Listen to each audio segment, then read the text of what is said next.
কচুৱাৰ লুটুমাৰী আমগুৰিত পোৱা উত্তপ্ত পৰিস্থিতি পোৱা গছ কটা কেন্দ্ৰ কৰি উত্তপ্ত পৰিস্থিতিৰ সৃষ্টি হয়।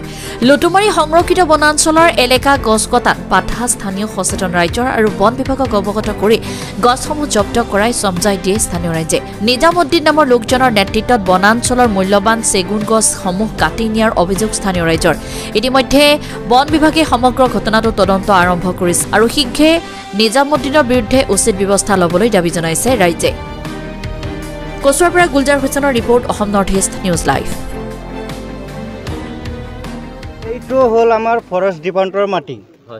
ইয়াত আমাৰ চিগুন বাগান লগাইছে।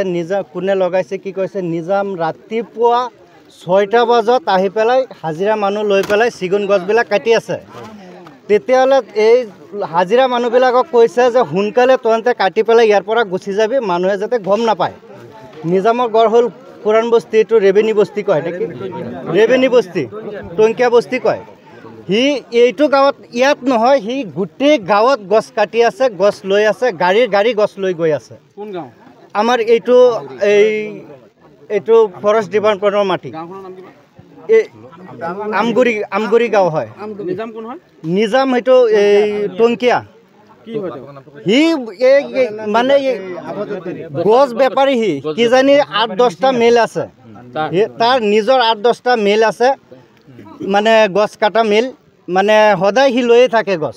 আৰু সি মানে এই ৰাইজবিলাকক বহুত অশান্তি কৰি আছে আৰু কৰিছে, আৰু সি কৰিব বিচাৰি আছে। এই কাৰণে আমি একদম মানে উচিত শাস্তি বিচাৰি আছোঁ। কি হয়, ফৰেষ্ট ডিপাৰ্টমেণ্টে কি একশ্যন লয়, আমি এইটোৱে বিচাৰি আছোঁ।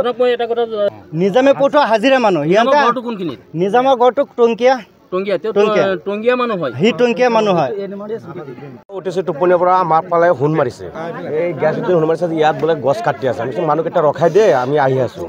পিছতে সুধিছোঁ, আহি পেলাই নিজামৰ তাত ফোন কৰিছোঁ, ফোন কৰাৰ কৈছে জানে এইটো গছ কোনে কাটি আছে। আমি কাটি আছোঁ, আমি হাজিৰা পঠাইছোঁ, আমি গছ কাটি আছোঁ। আমি কৈছোঁ তেনেহ'লে তহঁতে যেন গছ কাটি আছোঁ, তহঁতে গছ কাটিব, তোৰ গোটেই ৰাইজৰ কাৰণে তহঁতে আকৌ আহোঁতে নিবি।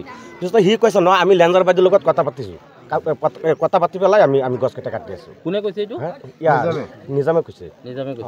সি বোলে লেঞ্জাৰ বাইদেউৰ লগত কথা পাতি পেলাই পিছতে বোলে গছকেইটা কাটি আছে।